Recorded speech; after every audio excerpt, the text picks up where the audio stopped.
You're listening to the WBT Podcast with Michael Lodge. Listen to all of our podcasts at www.wbtpod.com. Stay informed. Let's get started.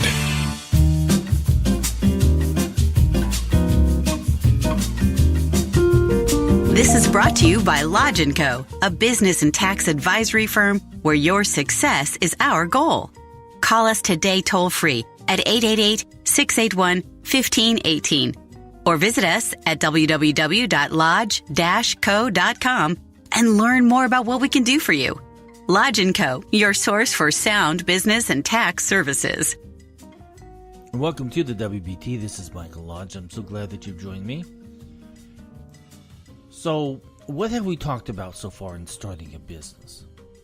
We've really talked about quite a few things so far, and I hope that you're jotting down, taking notes, pretending that you're in school. But so far, we have talked about how important it is to do your market research, creating your business plan, looking at how you're going to fund your business, and choosing a legal business structure for your new business entity. All four of those are very important when you're getting into the process of thinking about your company, what you're going to do, what you're going to produce, what services you're going to provide. And you need to start looking at each and every single one of these. So today, we're going to talk about choosing your business name. Mine was easy now, okay, because mine is my last name, Lodge. And my accountants are my company, so it's Lodge & Company.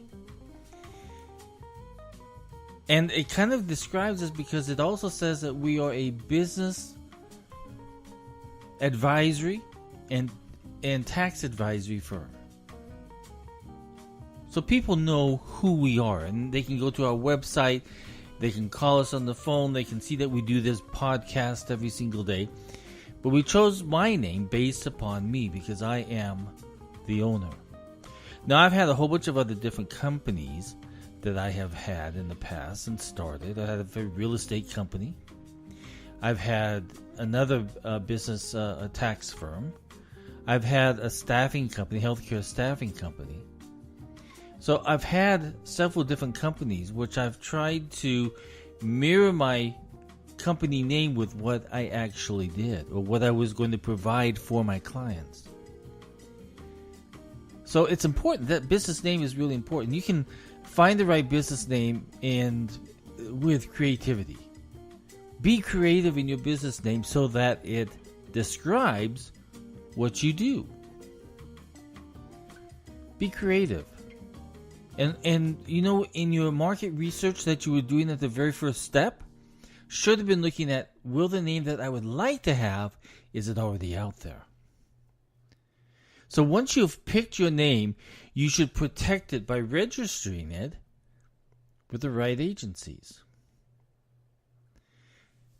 So when you register your business name, the ideal purpose is to protect it.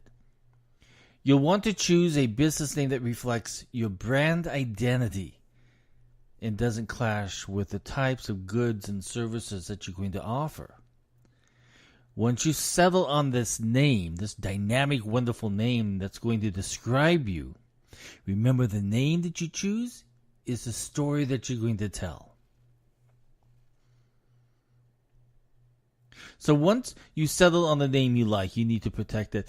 There are 4 different ways to register your business name. Each way of registering your name serves a different purpose. And some may be legally required depending on your business structure and location and what state that you're in. So you need to do the following. The entity name protects you at the state level. So when you file for your company and that name, that's what the state is going to know you as. Then you need to look at trademark protects. So you need to look at trademarking. And that's at the federal level. doing business as, or what we call DBA, where you file it in a local newspaper, you file it with the county or city that you're in. Sometimes it doesn't give you legal protection, but it might be legally required. They may require that in the incorporation or the setting up of the business entity, the legal business entity. And then when you set up your website, and everybody needs a website, the domain name that you choose protects your business website address. Each of these name registrations are legally independent, and most small businesses try to use the same name for each kind of registration. Be consistent. But you're not only required to, but it's much better to be consistent, because that way you don't have to always be thinking about, oh my gosh, what did I name it? What did I do? So, what's in the name? Well, it means a lot. Let's tell a story. So John and Kelly brainstormed to come up with the perfect name for their auto repair shop, and then built the business on their online presence on the internet. John and Kelly understands that a name is one of the most important parts of their auto repair shop. They want something unique, but which also clearly reflects the type of business they operate. So, John and Kelly brainstormed and came up with several potential names for their business. They consider how each name will look on signs and in advertisements, on their business cards, on letterhead, on their website. They ultimately chose the name J&K Auto Repair. It's professional, personal, using the first initial of each of their first names, and straightforward. A quick online search shows that no nearby businesses have a similar name. But John and Kelly don't want to infringe on any existing trademark, which could cause them legal trouble. They use the U.S. Patent and Trademark Office's trademark search tool, and learned that the name or any variation of it is not trademarked. So they're free to use it. Now that they've picked a name for the business, they start to build its presence online. So John and Kelly create a Facebook page for their business, adding the address, the hours, and phone number, as well as photos of the building. John and Kelly's Auto Repair Shop has a unique name that potential clients can easily find online. Now, a part of that story that's a problem is that they don't mention that name could have been registered already in your state's incorporation or forming an LLC. It could already be used. So you have to do a search there, and you have to reserve that name with the state. Don't skip that part. Make sure that you know that name is free and clear in the state that you're operating in. So there's 4 different ways to register your business name. The entity name. An entity name can protect the name of your business at the state level, depending on your business structure and location. The state may require you to register a legal entity name, which I just talked about just a few minutes ago. Your entity name is how the state identifies your business. Each state may have different rules about what your entity name can be in usage of companies' suffixes. Each state, let me restate that. Most states don't allow you to register a name that's already been registered by somebody else. Okay? And some states require your entity name to reflect the kind of business it represents. In most cases, your entity name registration protects your business and prevents anyone else in the state from operating under the same entity name. However, there are exceptions pertaining to state and business structure. Check with your state for rules about how to register your business name. Now, that's the wrong way to say it. I have had situations where a client said, I want to be named John Smith Enterprises.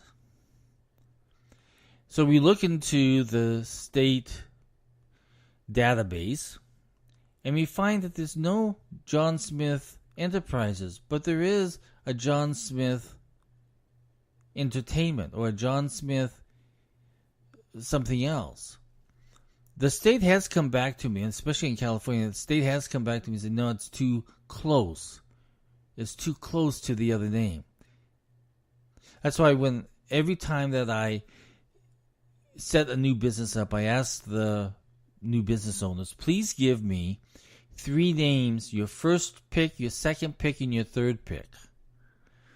And if I find that in the state of California that XYZ Corp is not in use, I will go ahead and apply for it. And sometimes, if it's really necessary, I will send into the state and reserve that name, just in case my clients take a little bit of time to choose what they want to do.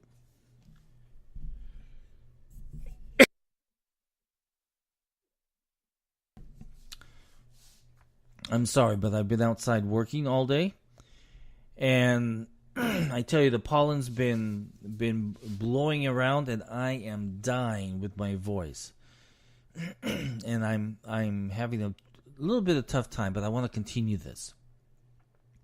So we talked about reserving the name and making sure that the name is available. Then we may want to look at trademark.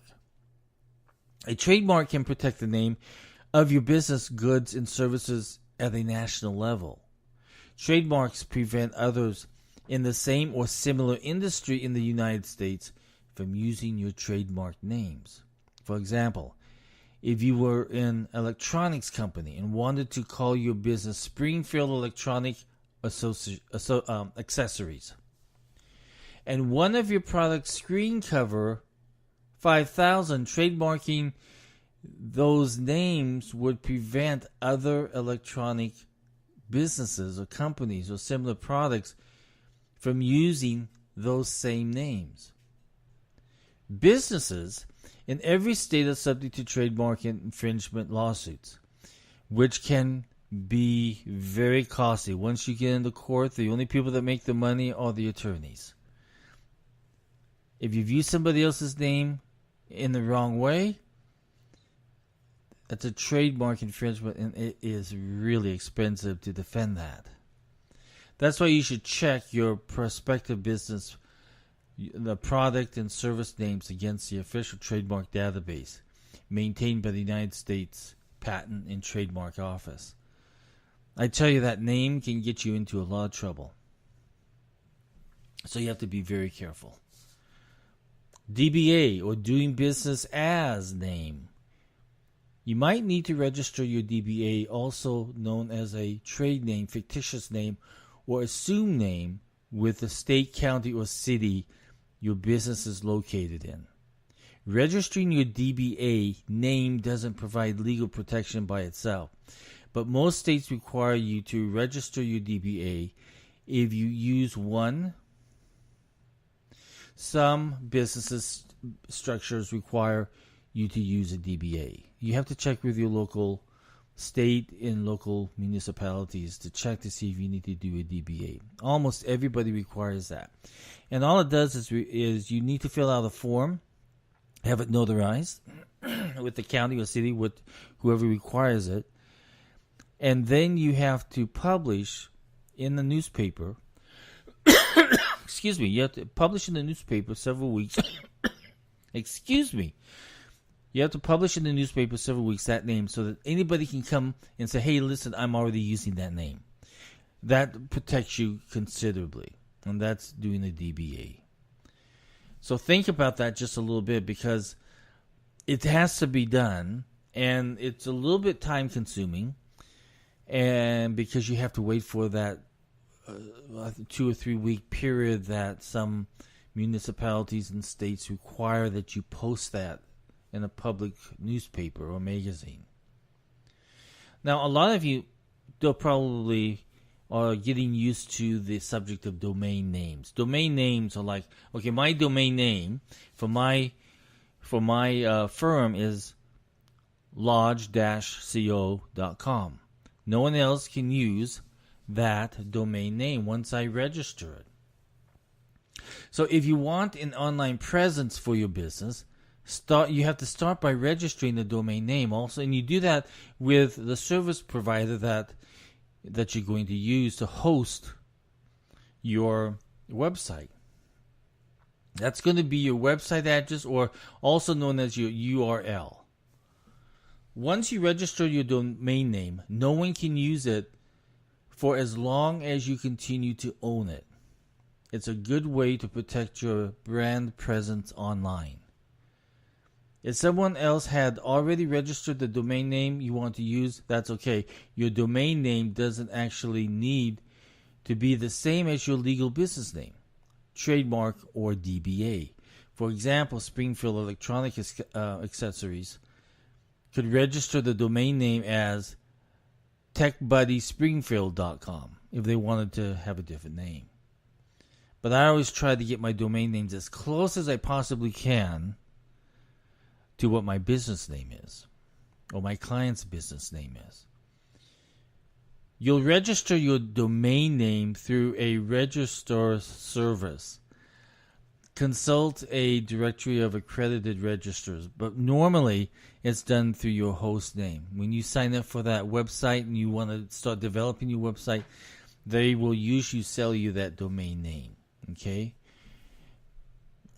And there are, I can't remember what the name of the association is, but there's a new ruling out, and it's a federal rule, where your domain names have to be checked and verified. Otherwise, they can shut your domain name down. I didn't know about this, and all of a sudden, my domain was gone. My website was gone. And I had to go in and answer some questions so that they wanted to verify that I was the owner of that domain. And that's a new ruling, because there's so much fraud that is going on out there now on websites and internet people trying to steal from your website and everything else, that there's now that new federal organization out there that protects you. And once you sign up for your domain with your host provider, you will get this notice. It will come through your email. Make sure that it doesn't go into your junk email, and make sure that you're checking your hosting website where you do all of your business for your website, and make sure that you did not get a message in there from that organization, because they can shut you down just like that if you don't respond. I'm speaking from experience. So there's a very much amount of thought process that you need to consider when you're choosing your business name. Remember what I've told you before, that you need to be able to tell your story. I need to be able to tell my story of what Lodge & Company is. And I have to do it as if I'm riding up in an elevator so that people will be able to remember and know my story. If you don't know your story of the business and your business name, you're going to be in a heap of a lot of trouble, because people are going to say, does this guy really know what he's doing? So think about it. It's really important. Choose your business name wisely. If you have any questions, just send me an email at mlodge@lodge-co.com. You'll be hearing the jingle in just a few minutes more that will give you more information on how to contact us. But send me an email if you have any questions, and I'll be more than happy to answer it for you. Once again, this is Mike Lodge for the WBT. I will talk with you very, very soon.